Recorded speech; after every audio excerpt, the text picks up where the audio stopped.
कार्तिक मास का 25वां अध्याय। शुक्राचार्य जी कहने लगे कि हे राजा बलि, विष्णु तुम्हारा राज्य लेने के लिए एक अदिति के गर्भ से जन्म लेकर वही तुम्हारे यज्ञ में आए हैं, सो तुम इनको कुछ भी मत देना। हे राजन, मेरा कहना मान लो। नीति शास्त्र का कहना है कि अपनी बुद्धि से गुरु की बुद्धि अधिक लाभदायक होती है। तब बलि कहने लगा कि गुरुजी, आप मुझे अधर्म की शिक्षा क्यों देते हैं? घर पर आए हुए याचक को दान ना देना राजा के लिए अत्यंत अधर्म की बात मानी जाती है, और यदि स्वयं विष्णु भगवान ही याचक बनकर आए हैं तो इसके बराबर मेरे लिए सौभाग्य की और क्या बात हो सकती है।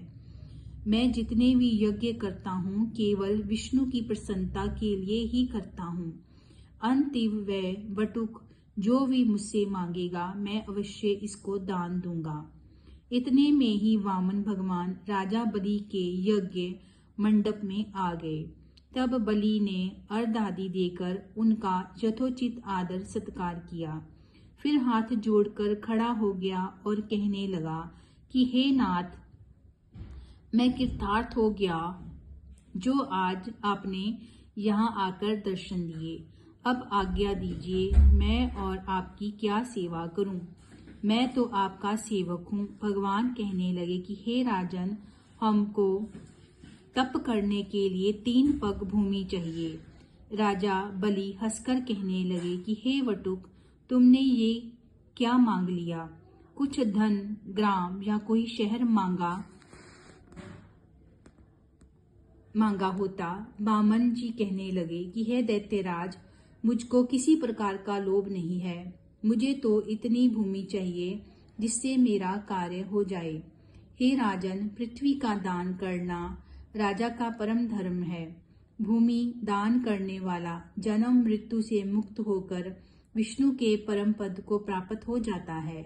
जिस राजा ने भूमि का दान दिया, समझो उसने सर्वस्व दान दे दिया। राजन, ये पृथ्वी सदैव किसी के पास नहीं रही। मानधाता जैसे सारी पृथ्वी को भोगने वाले राजा आज वहां हैं। चंचल लक्ष्मी से जो अपना मार्ग सुधारते हैं वे धन्य हैं। अधिक क्या कहें, भूमि दान से उत्तम दान ना कोई हुआ है और ना कोई होगा। अब मैं तुमसे पूर्व काल का एक इतिहास कहता हूँ। पहले ब्रह्मकल्प में भद्रमती नाम का एक ब्राह्मण था। उसकी श्रुता, सिंधु, यशोमती, शोभा, कामनी, मालिनी नाम की 6 स्त्रियां तथा अनेक पुत्र थे। अंत वह और उसकी संतान भूख से अति दुखित हो गए। इस दरिद्रता के कारण वह स्वयं को धिक्कारने लगा। फिर वह अपने कुटुंब सहित कौशाम्बी नाम की नगरी में चला गया। वहां जाकर भद्रमती ने सुघोष नाम की एक धनी ब्राह्मण से 5 पग भूमि मांगी तो उसने भूमि दे दी।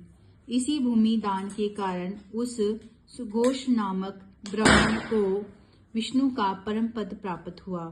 फिर भद्रमती ने वह भूमि एक दूसरे ब्राह्मण को दे दी, जिससे उसे भी मोक्ष प्राप्त हुआ। इसी कारण हे राजन, हमें 3 पग भूमि दो, जिससे हम भी मोक्ष का साधन प्राप्त करें। इतनी बात सुनकर राजा बलि जल युक्त टूटी वाला लोटा लेकर भूमि का संकल्प करने के लिए तैयार हो गया।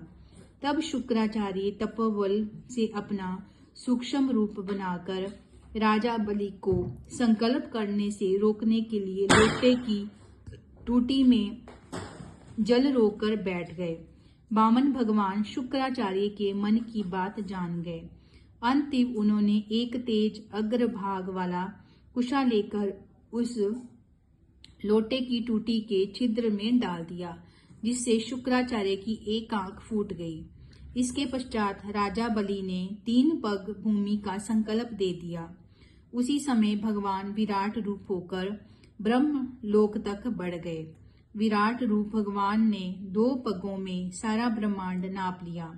फिर पांव के अंगूठे से ब्रह्मांड फूट गया। उस फूटे हुए मार्ग से पानी के बहुत से स्रोत बहने लगे। भगवान विष्णु का पैर उस जल से धोया गया। वह निर्मल लोक पावन जल धारा का रूप हुआ। वही जल ब्रह्मादिक देवताओं को पवित्र करता हुआ सप्तऋषियों से सेवित सुमेर पर्वत के ऊपर पड़ा तथा गंगा के नाम से विख्यात हुआ। इस दृश्य को देखकर ब्रह्मादिक सब देवता और ऋषि मुनि स्तुति करने लगे कि हे सबके स्वामी अनंत मूर्ति, आपको नमस्कार है। इस प्रकार स्तुति सुनकर भगवान ने सब देवताओं को अपना अपना स्थान दे दिया और बलि को रसातल में भेजते हुए उसको वरदान दिया कि अग्नि में बिना मंत्र के जो हवन किया जाता है तथा अपवित्रता से कुपात्र का जो दान दिया जाता है या हवन किया जाता है, वह सब बलि को प्राप्त होगा। इस प्रकार भगवान ने देवताओं को सुंदर स्वर्ग तथा बलि व अन्य दैत्यों को रसातल दिया। इतना सब कुछ करके विराट रूप भगवान वामन रूप हो गए। तब देवताओं तथा ऋषियों ने भगवान की स्तुति की। तदंतर वामन जी तप करने चले गए। इस प्रकार ऐसी पावन गंगा की उत्पत्ति भगवान के चरणों से हुई, जिसके स्नान एवं स्मरण मात्र से जन्म जन्मांतर के पाप नाश हो जाते हैं।